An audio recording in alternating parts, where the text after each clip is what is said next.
A gente tem guia hoje, então a gente vai saber mais informações sobre o Vietnã de uma forma profissional. Passa no carvão pra tipo esticar, e aí quando tá esticadinha ela põe pra formar o chapéu. Acabou de passar uma situação bizarra. Fala aí, pessoal. Bom dia! Acordamos hoje 5 da manhã para fazer um tour na cidade de Hue, aqui no Vietnã. A gente tá indo de carro com guia, porque, enfim, reservamos tudo de última hora, e é uma cidade que fica mais ou menos 2 horas da onde a gente tá, que é Da Nang.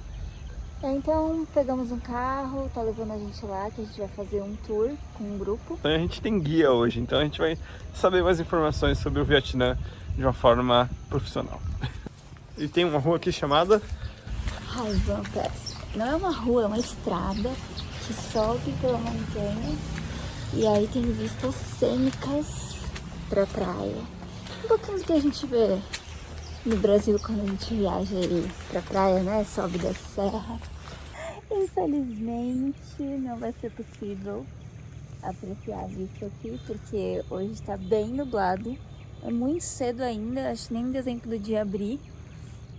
Mas enfim, viemos aqui ver com nossos próprios olhos o nada. Por isso tá apressada hoje, ela quer já ir pra gente não se atrasar. Então vamos? A questão é que aqui, na Ásia no geral, a gente já percebeu que o pessoal não se comunica muito bem. E o nosso motorista nem sabe que a gente vai fazer um tour lá, que a gente tem que chegar às 8 da manhã. Sendo que quem contratou ele foi a agência do tour. Então por isso que eu tô apressada, porque senão depois ele vai atrasar e vai falar que foi a gente que atrasou, né? Eu espero que vocês consigam ver aí. A Hue Van Pass, ela é muito famosa porque ela é cheia dessas curvinhas aqui, vai seguindo a montanha. Depois de 2 horas e meia, chegamos com atraso, como sempre, né? A comunicação aqui não funciona, o motorista levou a gente pro lugar errado, deu treta, tinha flanelinha na rua, foi embaçado. E ainda para completar, a gente chegou na cidade no dia que eles estão mandando os jovens pro exército. E eles vão ficar 2 anos lá no exército, tinha a mãe chorando, loucura. Estamos aqui no caminho para pegar um barco para andar no rio Perfume. Ele tem esse nome porque as árvores caíam, as pétalas no rio, e aí ele ficava com um cheiro perfumado. E, gente, esses barcos aqui era barco utilizado pela realeza e hoje eles são basicamente utilizados para turismo.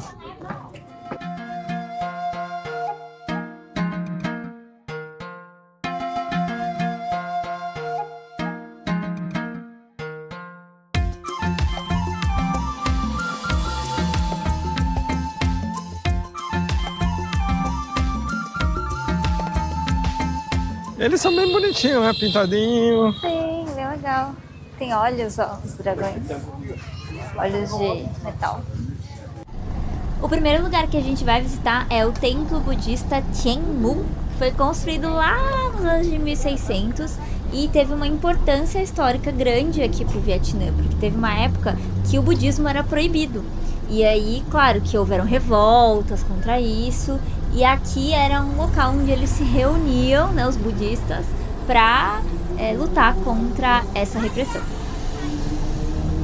Ele estava explicando pra gente sobre os sininhos daqui, que eles tocam 3 vezes de manhã, que aí eles fazem o Kung Fu, aí depois à tarde e depois mais uma à noite pra Lady Buda.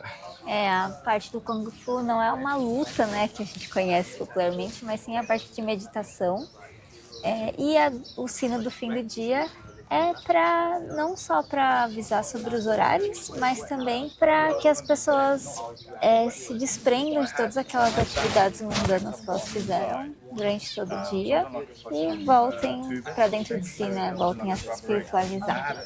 E o guia falou que a gente pode fazer a nossa oração, né, independente aí da nossa crença, e que pelo budismo aí a gente pode orar por 3 coisas, né? A felicidade, a prosperidade e a longevidade. No budismo eles acreditam em fazer as coisas 3 vezes e não 4, porque quando a palavra 4, né, que vem aí do chinês e na língua vietnamita também, tem o som parecido com a palavra morte. Então é um número de má sorte para eles.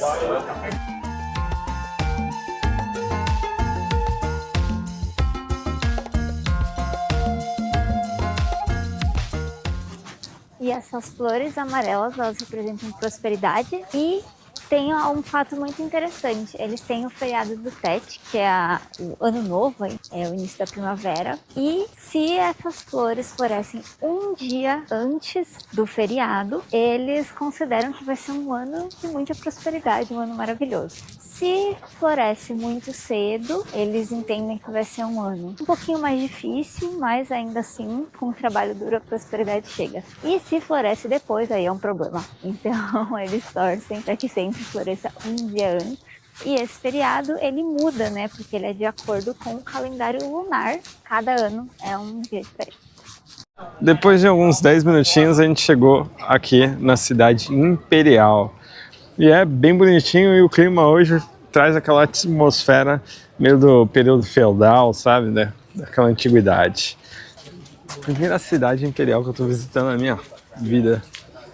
E eu tô me sentindo muito como se fosse naqueles jogos que eu jogo, tipo Nioh, Dynasty Warriors. Aqui a cidade de Hue foi capital do Vietnã desde 1802, quando ele virou um império unificado com a ajuda da França, até 1945, quando aconteceu a independência do país. Então aqui foi construídos muitos templos importantes, mausoléus e a cidade proibida, que a gente está visitando agora, que é o conjunto de palácios do governo. E tem esse nome porque só as pessoas ligadas ao imperador que podiam acessar, e algumas áreas só ele mesmo ou a família direta que podiam entrar.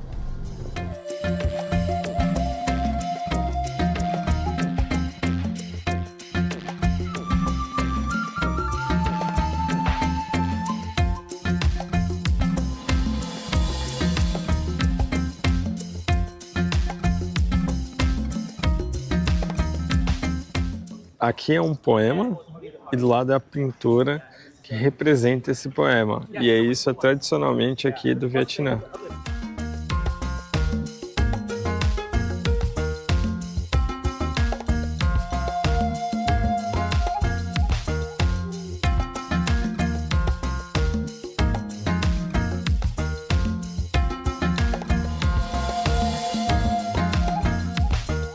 Os dois últimos imperadores moraram nessa casa. Os outros moravam em uma casa que foi demolida e eles construíram esse palácio aí em 2 anos. E como esses imperadores aí mais recentes, eles iam muito viajar internacionalmente, eles traziam muitas referências de outros países também, chinesa, japonesa e italiana. Veneza, Veneza. Gabriela achou bonito, falou que é uma vibe meio Barcelona. Eu achei bem Pitoresco. pitoresco.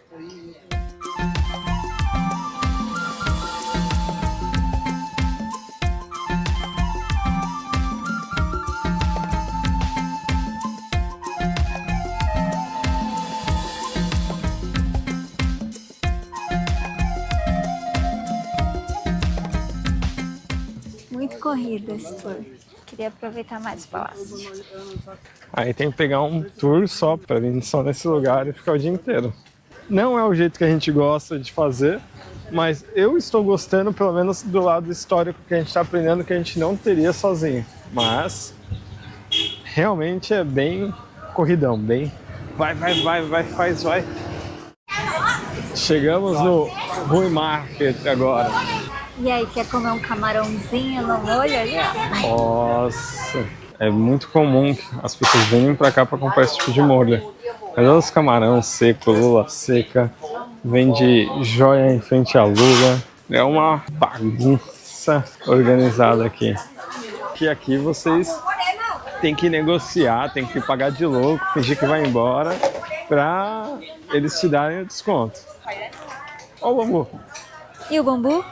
Eles cortam bem fininho, marinam com vinagre, especiarias. Olha esse vegetal, que engraçado. Uma espécie de pepino.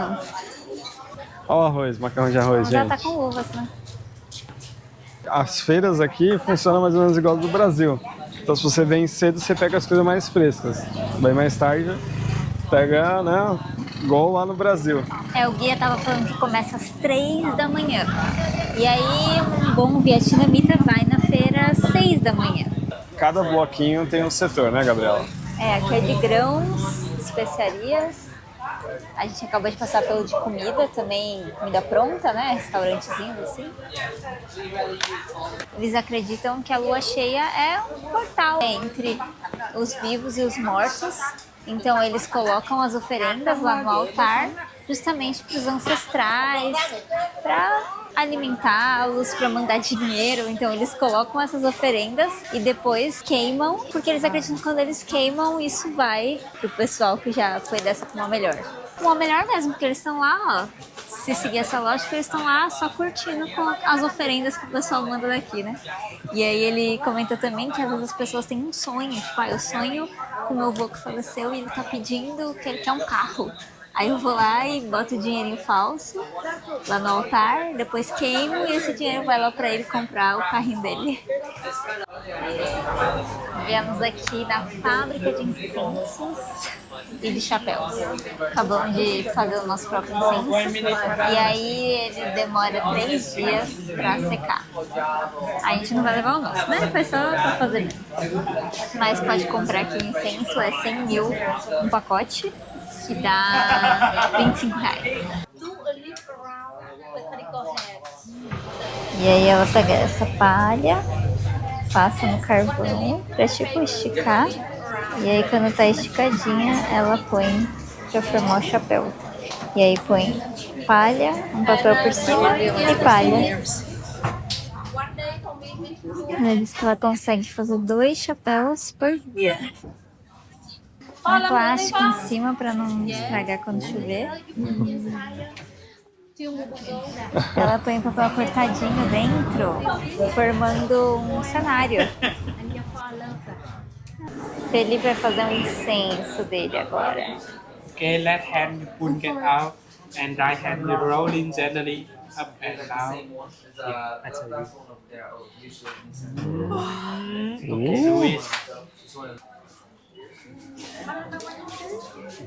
Okay.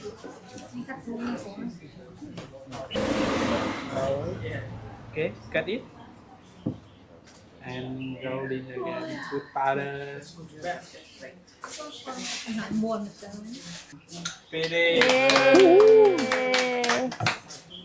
Vamos ver, gente. A Gabriela vai fazer um incenso. O meu ficou ali, ó, parecendo um baseadão. Vamos ver dela.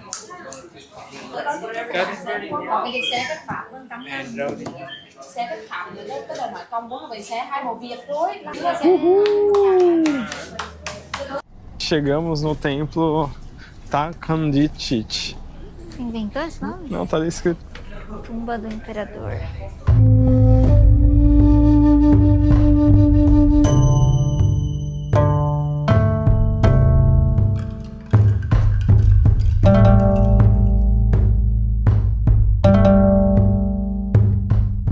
O guia estava explicando que o imperador foi enterrado aí dentro com ouro, né? Assim como o pessoal do Egito enterra com todos os seus pertences valiosos. Ele foi enterrado num túnel secreto e ninguém sabe exatamente a localização. E ali é fechado, né? Ninguém pode entrar. E ele fez isso, esse enterro secreto aí, porque ele não queria, né, que ninguém roubasse as coisas dele ou vandalizasse o túmulo dele como forma, né, de se opor aí a esse imperador. Mas temos toda essa área aqui, que é como se fosse um templo, né, que as pessoas podem vir para colocar suas oferendas para o imperador, porque eles acreditam que depois que o imperador parte, né, dessa vida, ele tem uma outra vida de também, né, importância lá em outro plano. Chegamos na nossa última visita, aqui é mais uma tumba. Essa precisa fazer uma bela escalada, né, Gabriela? O Gui estava explicando que esse portão do meio foi construído para passar o corpo do imperador quando ele fosse ser enterrado. E aí esse portão é fechado e nunca mais ninguém passa por ele. Então quem vem aqui cultuar só pelas laterais, não pode passar no meio. E essas torres, elas são as torres da Porta do Paraíso. Quando o corpo do imperador passa daqui, quer dizer que ele já está indo para um outro plano espiritual. E aqui essas estátuas são os guardiões do corpo do rei e acreditam também, né, que o rei leva consigo os animais que estão aqui e os protetores vão junto com ele quando ele é enterrado. E olha os detalhes da roupa. Nossa, que legal.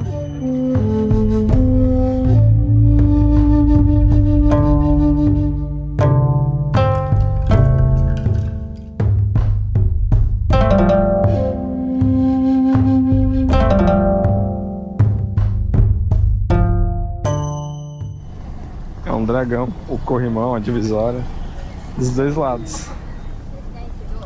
Agora vamos voltar pro centro de Hue e voltar para Da Nang, 2h30, né, amor, de estrada.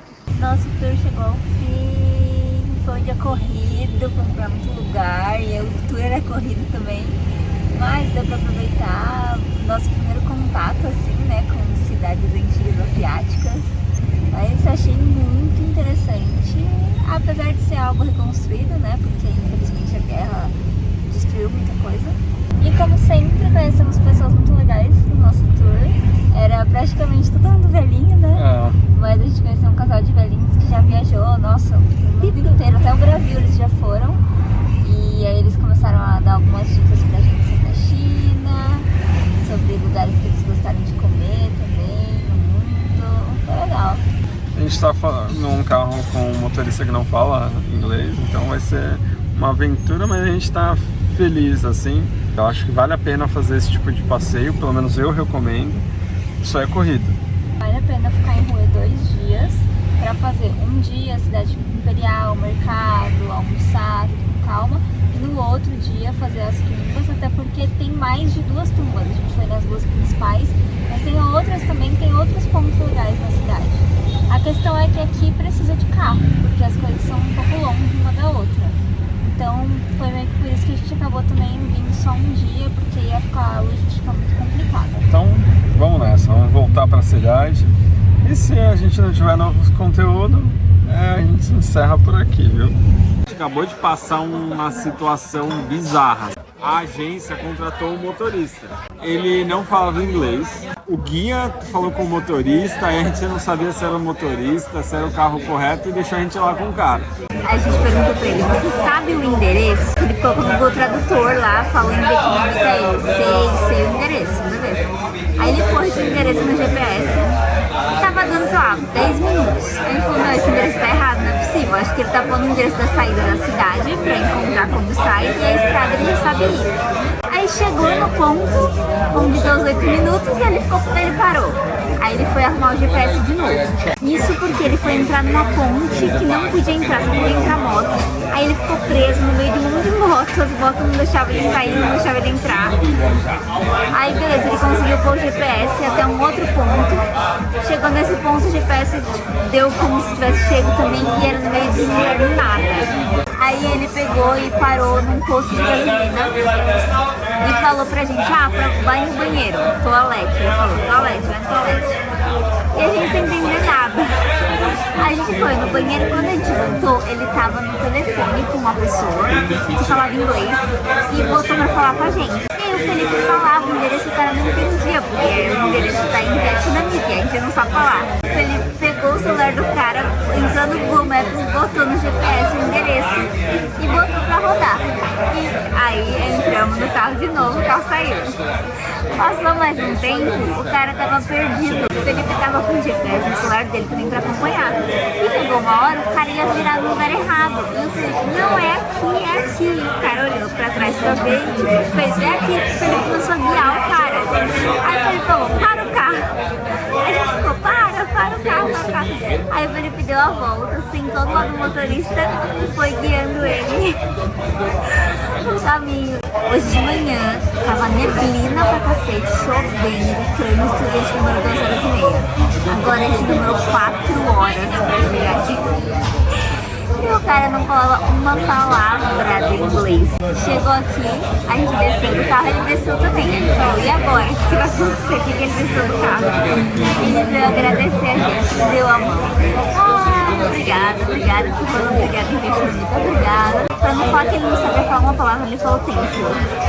A gente tá acabado, porque a gente acordou hoje 5 da manhã. Que doideira! E essa agência, gente, como que coloca um cara pra levar uma pessoa que não sabia esse destino? O que eles falaram pro cara? Leva ele esse casal, só te dou 50 reais. E ele nem sabia pra onde ele ia. Coitado, eu fico imaginando agora pra onde ele vai, que são 9 da noite. Ele vai pra onde? Ele vai pra casa dele, ele sabe onde ele tá. Enfim, foi essa missão